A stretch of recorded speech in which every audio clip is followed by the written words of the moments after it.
오늘은 수술 전 주의사항에 대해서 질문드리겠습니다. 수술 전에 금식해야 하는 이유와 금식 시간은 어떻게 되나요? 수면 마취하고 전신 마취로 나누어서 부분 마취는 사실 금식을 해야 될 필요는 없고요. 수면 마취랑 전신 마취 모두 원칙적으로는 8시간 금식을 해야 돼요. 전 항상 그렇게 수술을 하고 있거든요. 그 이유는 뭐냐면 위에 어떤 내용물이 물이라도 있게 되면 수면 마취됐을 때 토하는 경우가 있어요. 전신 마취를 할 때. 토했을 때 이게 폐 쪽으로 들어가면 흡인성 폐렴이라는 게 생겨요. 굉장히 큰 폐렴이고 생기면 보통 중환자실도 갈 수 있는 일이거든요. 그래서 그런 걸 예방하기 위해서 수술을 하기 전에는 8시간 금식을 해야 됩니다. 단 응급 상황에서 만약 환자분이 교통사고를 당한 사람을 보신다면 그때는 뭐 어차피 생명이 굉장히 위독하다면 그런 걸 무시하기도 해요. 하지만 그래도 위에 안에 있는 건 최대한 빨아내서 흡입 석션기라는 걸 통해서 제거를 하고 수술을 하게 되거든요. 어쨌든 일반적으로 성형외과 수술이 그렇게 뭐 당장 10분 안에 수술을 안 하면 큰일 나는 수술이 없다는 가정하에서는 둘 다 8시간 금식을 하시는 걸 원칙으로 합니다. 약 복용 왜 안 되나요? 약 복용이 안 되는 여러 가지 이유 중에 하나는 사실은 약이 어떤 수술에 좋은 영향을 줄 수도 있고 나쁜 영향을 줄 수도 있지만 일반적인 영향 예측이 어렵다는 게 있고요. 흔히들 환자분들이 드시는 약 중에 비타민 E가 들어간 약들, 그 다음에 뭐 아스피린 계열의 약들, 혈액순환 개선제 이런 것들이 출혈 성향을 가지고 있는 경우가 많아요. 홍삼, 인삼 이런 것들도 마찬가지고. 그래서 출혈을 가지면 수술할 때도 피가 많이 날 수 있고 멍을 많이 일으키기도 해요. 그래서 수술하기 전에는 어떤 다른 영향을 가지는 약들을 피하라고 하는 거고, 수술이라는 어떤 사건이 일어나게 되면 병원에서도 생각보다 많은 약을 주입하게 돼요. 그러면 그 약을 배설해야 돼. 간이나 콩팥에 부담을 주거든요. 그래서 그 시기에 굳이 다른 약들을 같이 넣어서 더 부담을 가중시키는 거는 안 좋은 일이라고 생각해서 그런 것들을 못하게 하게 돼요. 아스피린 계열의 약이 아니면 복용해도 되나요? 말씀드렸듯이 원칙적으로는 안 하시는 게 좋은데 큰 문제 없는 약들도 있어요. 뭐 관절용 약들 뭐 이런 것들 대부분 괜찮은데 원칙적으로 말하면 안 하시는 게 좋다는 거. 종합감기약 먹어도 되나요?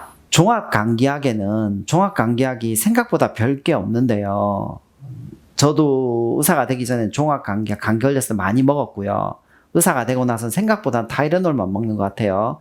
그런데 종합감기약엔 실제로 2가지 종류의 경향으로 나눠요. 하나는 아스피린 계열의 진통제가 들어가 있고요. 또 하나는 타이레놀 계열이 들어가 있어요. 근데 문제는 뭐냐면 타이레놀 계열의 약들이 재료비가 비싸요. 그래서 여러분들이 만나는 대부분의 종합감기약들은 아스피린 계열 약들이 들어가 있어요. 그런데 이 아스피린 계열 약들이 출혈을 일으켜요. 그렇기 때문에 종합감기약도 원래는 안 드시는 것이 좋아요. 역시 2주간 안 드시는 걸 추천드립니다. 고혈압약과 당뇨약 복용 중인데 어떻게 해야 하나요? 이런 경우에는 케이스 바이 케이스, 흔히 말하는 케바케가 되는데요. 꼭 중요한 정도의 약이라면 반드시 먹는 걸 추천해요. 그래서 그거는 수술하실 병원의 원장님과 어떻게 물의 양을 어떻게 해서 어떻게 조절해서 먹느냐가 중요해요. 특히 당뇨가 중요한데 당뇨에서 금식을 오래 하면 저혈당 쇼크가 빠질 수 있잖아요. 그래서 당뇨 환자들이 금식을 할 때는 혹시 모르니까 사탕 같은 거라도 준비하고 금식을 하시는 게 좋고 병원에서도 그 사실을 충분히 인지하고 있어야 돼요. 그리고 당뇨인지 아닌지 보더라인이라고 흔히 말하는 애매한 상태가 있어요. 그 경우에도 혹시 그런 경우가 올 수 있으니까 본인들도 충분히 주의하시는 게 좋겠어요. 매니큐어 젤네일 안 지워도 되나요? 지우는 것이 좋은데 일반적으로 병원에 오시면 수술할 때 환자의 상태를 혈압을 체크한다든가 심장이 잘 뛰는지 심전도를 체크한다든가 여러 가지 방법을 사용하지도 하지만 제일 편하게 숫자로 볼 수 있는 건 산소 포화도 농도예요. SpO2라고 하는데 이 산소 포화도 농도를 체크하는 곳이 주로 손톱이에요. 그래서 손톱, 발톱 중에 제일 좋은 건 뭐 두 번째겠죠. 우리가 제일 기니까. 그래서 두 번째 손가락 정도는 충분히 지우고 오시는 것이 좋은데 사정상 전혀 안 되면 어쩔 수 없는 경우도 있지만 꼭 두 번째 손가락에는 오른손, 왼손 둘 다 지우거나 젤 네일을 떼고 오시는 걸 추천드려요. 액세서리 왜 떼야 하나요?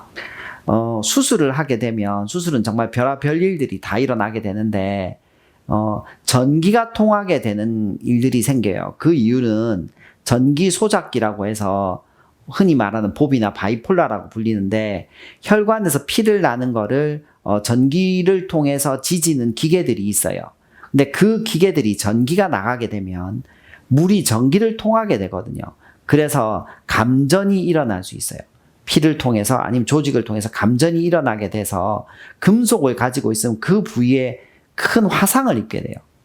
그래서 조심하셔야 됩니다. 환자분들은 뭐 예를 들면 잘 안 빠지는 금팔찌나 또는 귀걸이, 피어싱 이런 거를 안 빼고 싶어 하는 경우는 있을 수 있으나 수술에서는 빼시는 게 좋아요. 안 빼면 화상 입을 수 있습니다. 수술 전날 금주해야 하나요? 네. 수술 전에 라식해도 되나요? 라식해도 되는데요. 쌍꺼풀 수술의 경우에는 한 달의 시간이 필요합니다. 이것도 뭐 분명히 한 달은 되고 29일은 안 되고 그렇게 딱 정해져 있는 건 아니지만 한 달 정도는 충분히 안구 건조증이 많이 오게 되거든요. 그리고 쌍꺼풀을 해도 안구 건조가 오게 되기 때문에 안구 건조증 두 개가 더 많이 일어나는 현상이 좋지가 않아요. 그래서 쌍꺼풀 수술을 하고 나서도 한 달 있다가 라식을 하시고 라식을 하고 나서도 한 달 있다가 쌍꺼풀 수술을 하시고 서로 최소한의 한 달간의 시간은 띄워주는 게 좋을 것 같아요. 수술 당일 운전해도 되나요? 부분 마취면 상관이 없고요. 수면 마취나 전신 마취에서는 되도록이면 권하지 않아요. 많은 분들이 저는 차를 가지고 와서 대리운전해서 갈게요라고 얘기하시는데 실제로 낮에 대리운전 불러보시면 잘 안 됩니다. 그래서 웬만하면 대중교통을 이용해 오시거나 아니면 집에 갈 때는 누군가 아시는 분이 오는 걸 추천해요. 차라리 밤에 가시면 대리운전이 잘 되지만 낮에는 대리운전을 하시는 분들이 거의 없는 것 같아요. 감사합니다. 감사합니다.